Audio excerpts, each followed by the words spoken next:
All right, this video is for those of you who want to retake the Unit 8 test for up to an 80. So if you're retaking the test, you can earn up to an 80 on it. You have to redo the entire test, not just the ones you got wrong. So I'll be regrading the whole thing. So do every question. If you skip some, I'm going to mark it wrong. So make sure you do everything. As always, you need to show your work. And you have to do up to 26, not 22. Some of you only did up to 22 on the first on the test the first time because I accidentally only put the first 3 pages on OneNote, so I only graded up to 22. But if you're retaking it, you have to do all of it, so all the way up to 26. So I'm gonna go through each of the question types and sort of explain how you do them. So hopefully this helps when you're retaking it. All right, so 1 through 4, these were just Pythagorean theorem questions. So just a reminder, Pythagorean theorem is a squared plus b squared equals c squared, where c is the hypotenuse, and the hypotenuse is always the longest side. So for number 1, the first thing we need to identify is the hypotenuse. That would be 17, because it's across from the right angle. So that means we need to do x squared plus 6 squared equals 17 squared. And the way we solve this, you cannot subtract the 6 from the 17 the way it is now. That's something I saw a few people do. What we need to do is square the 6 to get 36 and square the 17. So go to your calculator and square the 17. It's 289. And then subtract 36 from both sides.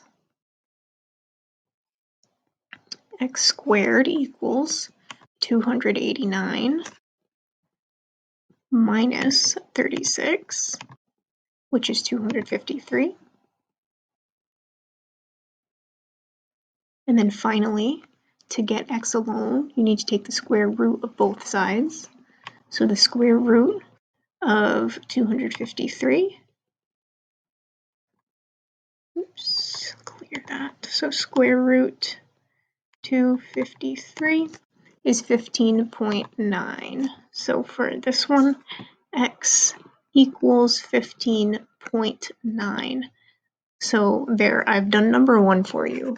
So the key here is to make sure you know what the hypotenuse is. So number 2, you gotta look across. The hypotenuse is x in that case. I'll let you do number 3 on your own. Number 3 is really similar to number 1. Number 4, the trick here is that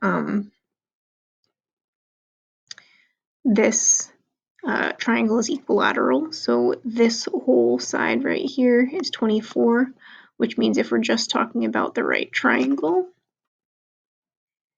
this bottom leg is half of 24, so it's 12.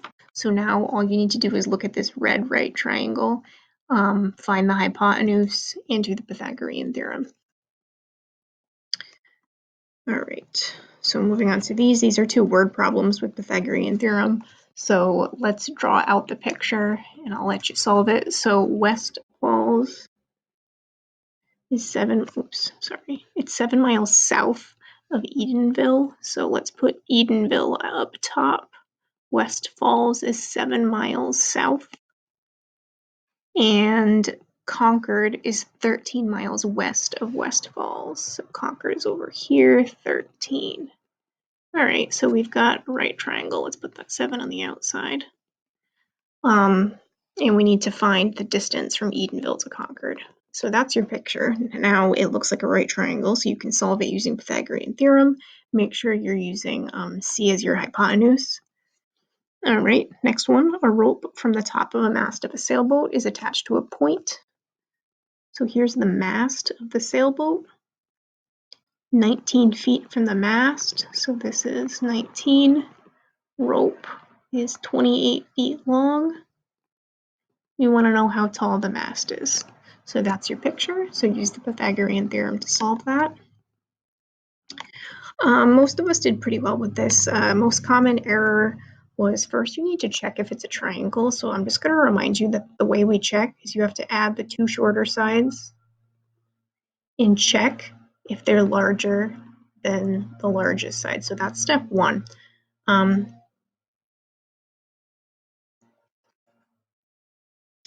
So for this one, we get 11 plus 13, which is 24. That is not larger than 25, so that's an issue right there. And look, we've done number 7. That's all you need to do for that. So this one, we check if it's a triangle. 9 plus 15. Is that larger than 19? It definitely is, because that's 24. So that means we can move on. So that's all that means. So now we need to check the Pythagorean converse, which means we have to do 19 squared. Always put the C on the left. Some of you were putting it on the right and mixing things up. We need to check if that's equal to, greater than, or less than 9 squared plus 15 squared. If it's, always put the C on the left. If it's greater than, it's obtuse. If it's less than, it's acute. If it's equal, it's right. So yeah, just put the C on the left and then follow this.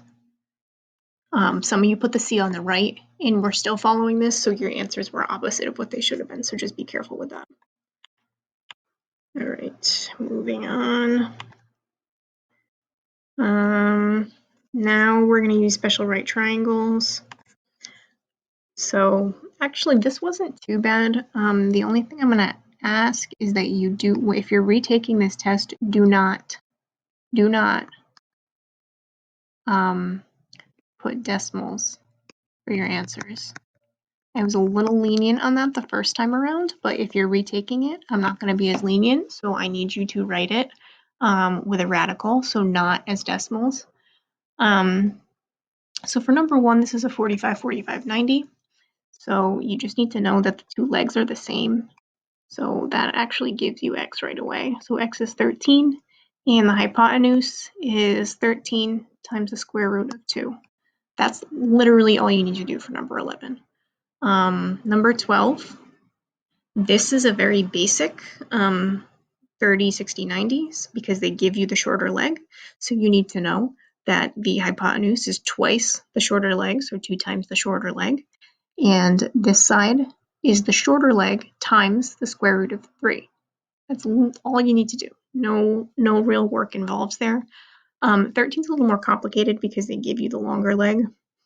So for this, you need to know that the longer leg equals the shorter leg, which is y, times the square root of 3. And then you need to solve for y. And then once you do that, so solve for y.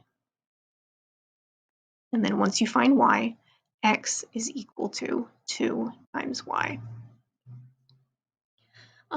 14, just know that the hypotenuse, so the hypotenuse, which is 22, is equal to the leg times the square root of 2.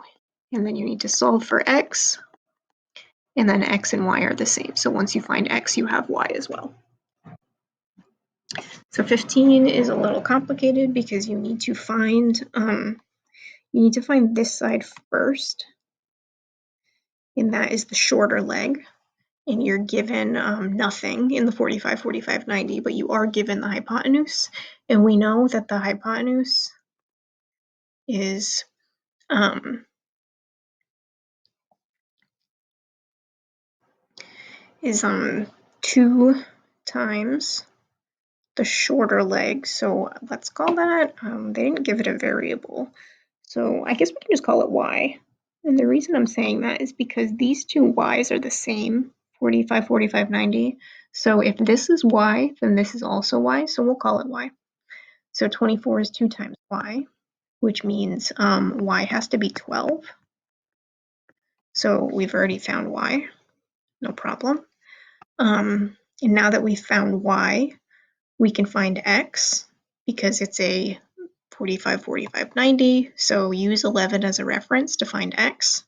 And then for this one, we have the shorter leg, so you can pretty easily find the longer leg using what we know about 30, 60, 90 triangles. All right, so now I put 16 and 22 together because they're pretty much asking you the same thing. They're just asking you for those fractions that we did at the very beginning of trig, so basically just SOHCAHTOA. Most of you are fine with this. I saw some very strange decimal answers. None of these should be decimals at all. So if we want the sine of L, you need to find angle L. Sine is opposite over hypotenuse, so you need to find opposite. Opposite is 6. Hypotenuse is across from the right triangle, so that's 10. And then fraction in simplest form, reduce it, 3 over 5. And then so on. Now the trick with this is that you need to find the missing side because eventually you're going to need this side over here. So let's call it x and do the Pythagorean theorem. X squared plus 6 squared equals 10 squared. And then you need to find x. So you do not need your calculator for any of this because all you're doing is looking at the triangle and finding the fraction. And that's really all there is to this. This is pretty much the same thing. You need to find this using the Pythagorean theorem and then find these fractions and write them in simplest form. All right, so for these, we're using trig, not inverse trig, because we did that after this test. So again, we're going to need SOHCAHTOA,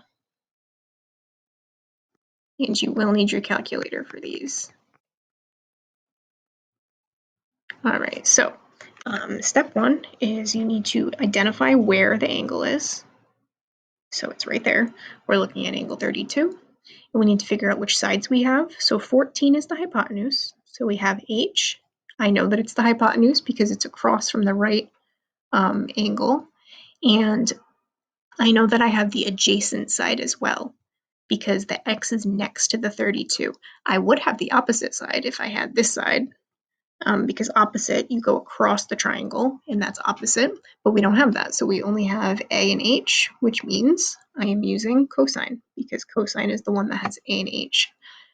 So it always goes cosine of your angle equals a over h. And then you need to solve this. Now this is just algebra. So cosine 32 is a number, so just treat it like it's a number. We need to get x alone, so we multiply by 14 on both sides. X equals 14 times cosine of 32, whatever that is, and then you go to your calculator and you figure it out. So 14, clear, 14 times cosine 32. And there we go. That's all you need to do. That's your answer. The rest of these, like, it's a very similar process. I would like to do 19 with you as well because the solving part of it is a little different. And then I'm going to leave you to your own devices for the rest of them, just using SOHCAHTOA. So for 19, we're looking at angle 54. We've got the opposite side this time. So we have O and we have H. We do not have A, so that means we're using sine. So sine of the angle, so sine of 54 equals opposite over hypotenuse, so 22 over x. So the reason I want to do this is because this time the x is in the denominator. So some of you are great with solving this. Some of you were kind of doing the same thing as this, but that's not right because the x is in the denominator this time. So the solving is a little different. So the way this works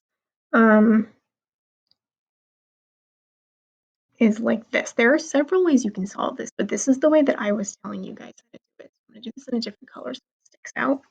So step 1 is you want to multiply by x on both sides. These x's now are canceled out. So now what we have is x times sine 54 equals 22. And remember that sine of 54 degrees is just a number. So in order to get x alone, I'm going to divide by sine of 54 on both sides. Okay, so now those cancel, and we have x equals 22 divided by sine of 54.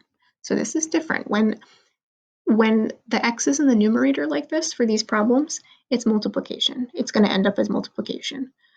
So the number 14 times the trig. When x is in the denominator like this, it's going to be division. So the number divided by the trig. So if you can remember that trick, that's fine. Or you can remember to solve it this way every time. And then the way we put this on our calculator, you just do exactly what it says. So it's 22 divided by sine of whatever that was, sine of 54. Oops. How do I get rid of that? Sine of 54. And there you go, that's your answer. So the rest of these, 20 through 26, it's the same exact thing. You just need to use SOHCAHTOA, figure out which sides you have, and then solve them. And if you have any questions about those, just email me, but the rest of them, it's the same exact process. So sort of follow what I did for these. Just for fun, I'll get you started on 20. So we're looking at 75. The only side that we don't have is the hypotenuse. This longest side right here, we don't have that, which means we have adjacent and we have opposite. 17 is the opposite because it's across from the 75. So that means we're dealing with tangent. So this one is a tangent problem. So it goes tangent, 75. Now it's always, the angle always goes with the trig for these. So tangent of 75 equals opposite over adjacent. And since x is in the denominator, it's going to be like 19 where it's division. So it's going to be 17 divided by tangent of 75. And that is all. So good luck on your retake.